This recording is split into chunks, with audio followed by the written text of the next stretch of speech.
नमस्कार दोस्तों, स्वागत है आपका हमारे यूट्यूब चैनल पर। अभी हम उपस्थित हैं लोकसभा से रिलेटेड और जीके जीएस से रिलेटेड कुछ क्वेश्चन लेकर, जो विभिन्न परीक्षाओं के लिए उपयोगी होने वाले हैं। तो आइए शुरू करते हैं। वीडियो को पूरा देखिएगा। बहुत इम्पोर्टेंट सवालों का ये सीरीज़ है, जो आरआरबी हो, यूपीएसआई हो, यूपीपी हो, बीपीएससी हो, बीपीएससी टीचर हो, सबके लिए समान रूप से उपयोगी होने वाला है। तो आइए शुरू करते हैं। पहला है, जनता द्वारा प्रत्यक्ष रूप से निर्वाचित सदन को क्या कहा जाता है? तो जनता द्वारा प्रत्यक्ष रूप से निर्वाचित सदन को लोकसभा कहा जाता है, लोकसभा। दूसरा है, संविधान में लोकसभा के सदस्यों की मूल संख्या क्या होती है? तो 552 है। अगला है, वर्तमान में लोकसभा में कितने सदस्य हैं? 545 हैं। राष्ट्रपति आंग्ल भारतीय समुदाय के कितने प्रतिनिधियों को लोकसभा में नॉमिनेट कर सकता है? तो 2। लोकसभा में किस आधार पर सीटें बांटी जाती हैं? तो ये आपको पता होना चाहिए, जनसंख्या के आधार पर। अगला है, वर्तमान लोकसभा में प्रत्येक राज्य के लिए स्थानों को किस आधार पर आवंटित किया गया है, मतलब किस सन की जनगणना पे? तो 1971 की जनगणना के आधार पे। कौन से लोकसभा के चुनाव 4 चरण में हुए हैं? तो 14वीं लोकसभा के। अगला है, कौन से राज्य सबसे ज़्यादा प्रतिनिधि लोकसभा में भेजता है? तो ये उत्तर प्रदेश है। इसमें 80 सीटें हैं, 80 सीटें। अगला, उत्तर प्रदेश के बाद सबसे अधिक संसदीय क्षेत्र कौन से राज्य में है? तो महाराष्ट्र में। किस राज्य में लोकसभा सदस्यों की संख्या सबसे कम है? तो नागालैंड, सिक्किम एवं मिजोरम में। लोकसभा का नेता कौन होता है? तो प्रधानमंत्री होता है। भूतपूर्व सांसद सदस्यों की पेंशन व्यवस्था कब लागू की गई थी? 1976 में। लोकसभा में कम से कम कितने सत्र जरूरी होते हैं? तो साल भर में 2 बार। अगला है, लोकसभा को कौन भंग कर सकता है? तो राष्ट्रपति एवं प्रधानमंत्री के सलाह पे।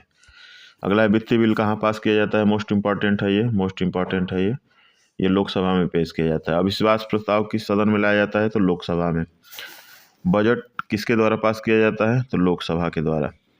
लोकसभा के सदस्यों की निर्योग्यता से संबंधित प्रश्नों का निर्णय किसके द्वारा किया जाता है? तो लोकसभा अध्यक्ष द्वारा। अस्थायी लोकसभा अध्यक्ष को क्या कहा जाता है? तो प्रोटेम स्पीकर कहा जाता है। मोस्ट इम्पॉर्टेंट है ये। अगला है,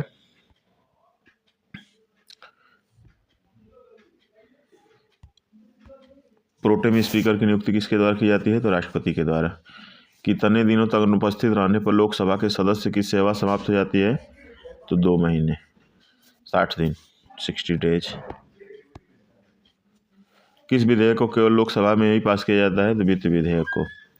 मंत्रिपरिषद किसके प्रति उत्तरदायी होती है? तो लोकसभा के प्रति उत्तरदायी होती है। किस अवस्था में लोकसभा में संसद लोकसभा का कार्यकाल बढ़ा सकता है? तो आपातकाल की स्थिति में। मंत्रिपरिषद किसके प्रति उत्तरदायी होती है? तो लोकसभा के प्रति उत्तरदायी होती है। किस अवस्था में संसद लोकसभा का कार्यकाल बढ़ा सकता है? तो आपातकाल की स्थिति में। संसद एक बार में लोकसभा के कार्यकाल को कितने समय के लिए बढ़ाती है? तो 1 साल के लिए। 1 साल के लिए संसद एक बार में लोकसभा के कार्यकाल को कितने समय के लिए बढ़ा सकती है? तो 1 साल के लिए।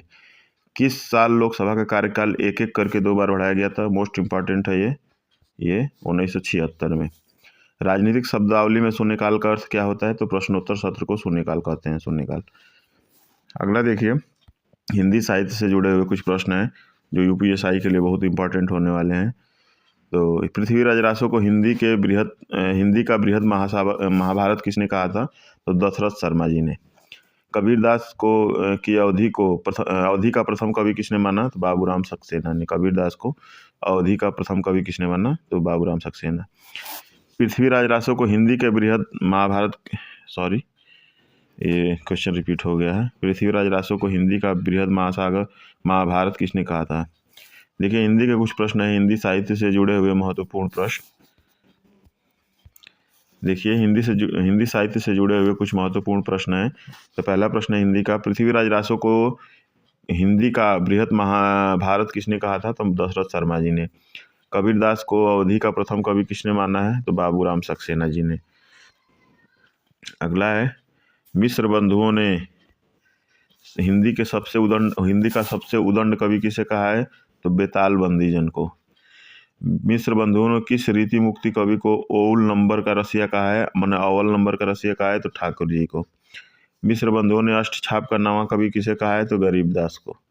मिस्र बंधुओं ने पूर्वालंकृत काल का सबसे बड़ा आचार्य किसे कहा तो चिंतामणि को।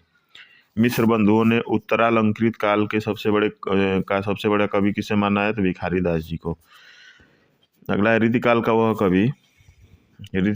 कवि जिसमें खड़ी बोली हिंदी में शीत वसंत नामक कहानी लिखी थी तो चंदन कवि। अगला देखिए मोस्ट इंपॉर्टेंट होने वाला है ये, झील से एक प्रश्न जरूर पूछता है। तो भारत की प्रमुख झीलों के बारे में हम डिस्कस करने जा रहे हैं। तो पहला है रेणुका झील। रेणुका झील हिमाचल प्रदेश में है। सात ताल झील उत्तराखंड में है। तवा ओहर झील मध्य प्रदेश में है। सोंगमो झील सिक्किम में है। डल झील श्रीनगर एवं जम्मू कश्मीर में है। ढेबर झील राजस्थान के उदयपुर में है। रूपकुंड झील उत्तराखंड में है। भीमताल झील उत्तराखंड में है। चेम्बराबक्कम झील तमिलनाडु में है। चोल्लुम झील सिक्किम में है। संस्थम कोट्टा झील केरल में है। उलर झील जम्मू एवं कश्मीर में है। सांभर झील राजस्थान में है। लोकटक झील मणिपुर में है। कोलेरू झील आंध्र प्रदेश में है। लोनार झील महाराष्ट्र में है। सूरज ताल झील हिमाचल प्रदेश में है। अष्टमुडी झील केरल में है। चिल्का झील उड़ीसा में है। अगला है पुलिकट झील आंध्र प्रदेश एवं तमिलनाडु की सीमा में है। बेम्बनाड झील केरल में है। पंचभद्रा झील राजस्थान में है। उपवन झील महाराष्ट्र में है। देवताल झील गढ़वाल हिमालय में है। भारत में फसलों के उत्पादन में देखिए एक प्रश्न इससे जरूर आता है। तो भारत में धान का सबसे बड़ा उत्पादक राज्य कौन सा है, पश्चिम बंगाल है। भारत में गेहूं का सबसे बड़ा उत्पादक राज्य कौन सा है तो उत्तर प्रदेश है। भारत में गन्ने का सबसे बड़ा उत्पादक राज्य कौन सा है तो उत्तर प्रदेश है। भारत में मूंगफली का सबसे बड़ा उत्पादक राज्य कौन सा है तो गुजरात है। भारत में चाय का सबसे बड़ा उत्पादक राज्य कौन सा है तो असम है। भारत में बांस का सबसे बड़ा उत्पादक राज्य कौन सा है तो असम है। अगला है भारत में जूट का सबसे बड़ा उत्पादक राज्य कौन सा है तो पश्चिम बंगाल है। भारत में तंबाकू का सबसे बड़ा उत्पादक राज्य कौन सा है तो आंध्र प्रदेश है। भारत में केले का सबसे बड़ा उत्पादक राज्य कौन सा है तमिलनाडु है। भारत में केसर का सबसे बड़ा उत्पादक राज्य कौन सा है जम्मू कश्मीर है। भारत में प्याज का सबसे बड़ा उत्पादक राज्य कौन सा है तो महाराष्ट्र है। नासिक का प्याज बहुत फेमस है। अगला है भारत में काली मिर्च का सबसे बड़ा उत्पादक राज्य तो केरल है ये, और मसालों का भी सबसे बड़ा उत्पादक केरल है। भारत में कपास का सबसे बड़ा उत्पादक राज्य कौन सा है गुजरात है। भारत में कॉफ़ी का सबसे बड़ा उत्पादक राज्य कौन सा है कर्नाटक है। देखिए प्रमुख संगठन और उनके मुख्यालय और उनका स्थापना कब हुआ था। देखिए अगला है, देखिए पहला प्रश्न है गैट का मुख्यालय कहाँ है तो जिनेवा में। 1947 में इसकी स्थापना हुई थी, 1947 में जब हमारा देश आज़ाद हुआ था। अगला है G8 देशों की स्थापना कब हुई थी तो 1975 में। अंकटाड का मुख्यालय कहाँ है तो जेनेवा में 1964 में इसकी स्थापना हुई थी। विश्व बैंक का मुख्यालय कहाँ है तो वाशिंगटन DC में 1945 में। खाद्य एवं कृषि संगठन है ये, कृषि है ये, FAO fertiliser and agriculture organisation, तो ये रोम में है। 1945 में इसका स्थापना हुआ था। अगला विश्व स्वास्थ्य संगठन WHO का मुख्यालय जिनेवा में 1948 में है। अगला रेड क्रॉस का मुख्यालय कहाँ है तो रेड क्रॉस का मुख्यालय जिनेवा में है। 1863 में इसकी स्थापना हुई थी। G15 का मुख्यालय कहाँ है तो जिनेवा में है, ये 1989 में हुआ था इसका स्थापना। अगला है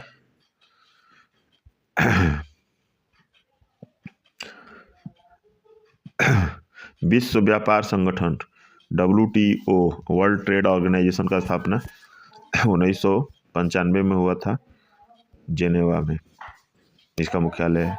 अगला है नाटो देशों का मुख्यालय कहाँ है तो ब्रुसेल्स में है। अगला है सार्क देशों का मुख्यालय कहाँ है तो काठमांडू में है, 1985 में हुआ था इसका स्थापना। अगला है एशियाई विकास bank, Asian Development Bank ADB का मुख्यालय कहाँ है तो मनीला में है, 1966 में इसका स्थापना हुआ था। अंतर्राष्ट्रीय न्यायालय कहाँ है, तो हेग में है, 1946 में इसका स्थापना हुआ था। इंटरपोल कहाँ स्थित है, तो पेरिस में है, 1923 में इसका स्थापना